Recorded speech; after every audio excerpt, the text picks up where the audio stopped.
খালি হাতে এলে ধরা হাতে মা কোনদিন কাউকে নিরাশ করে দিচ্ছি। উড়িয়ে আবার এইদিকে একবার বলো মা, একটু হালকা করে বলো।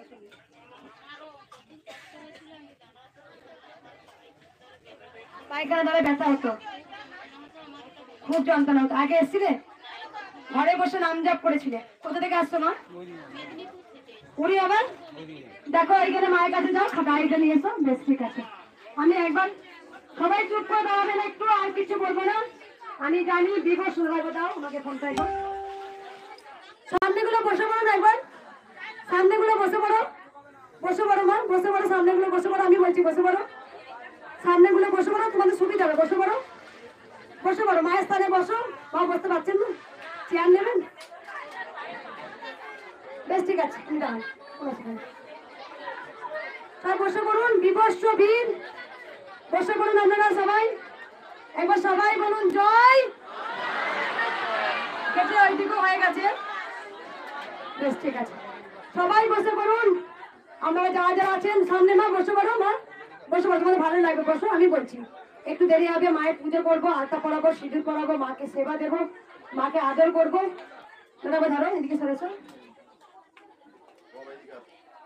ওইদিকে যাও একবার। ভাই ওনাকে ঢুকালে একটা ছেলে।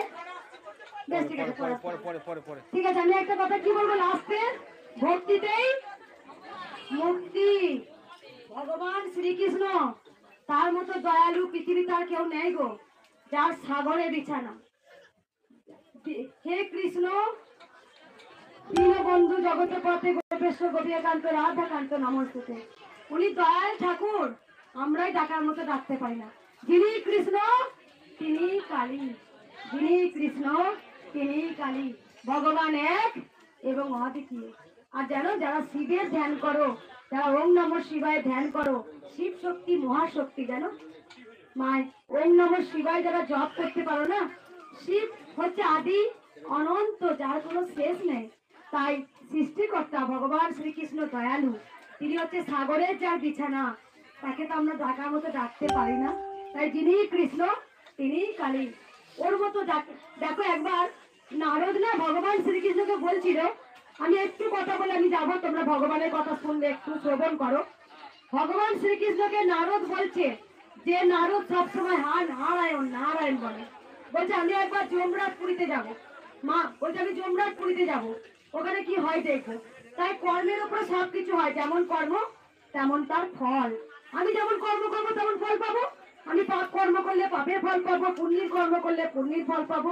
তাই যখন দেখছেন কি নারকীয় যন্ত্রণা, যখন যমরাজপুরীতে গেছেন নারায়ণ, তিনি কিন্তু এখন হে নারায়ণ বলতে গিয়ে হা নারায়ণ যেই বলেছে, তাদের শাস্তি হচ্ছে বল না তোমার কি বলছে, ওই যে কৃষ্ণ নামটা হা নারায়ণ বলে বলেছে, দেখি চচ্চর করে নরক থেকে স্বর্গে যাচ্ছে সবাই। এ কি হলো প্রভু, কি হলো? তখন ভগবান শ্রীকৃষ্ণ বলছে, তুমি যে ওই যে হা নারায়ণ বলে দিয়েছো, তাই তার কানে চলে গেছে। তাই ভগবানের নাম, কৃষ্ণের নাম এত মধুর, যে করতে পারবে, যে বলতে পারবে, তোমার চিন্তা সে করবেই। তুমি যদি গোবিন্দ চিন্তা করবে, তা গোবিন্দ তোমার চিন্তা করবে।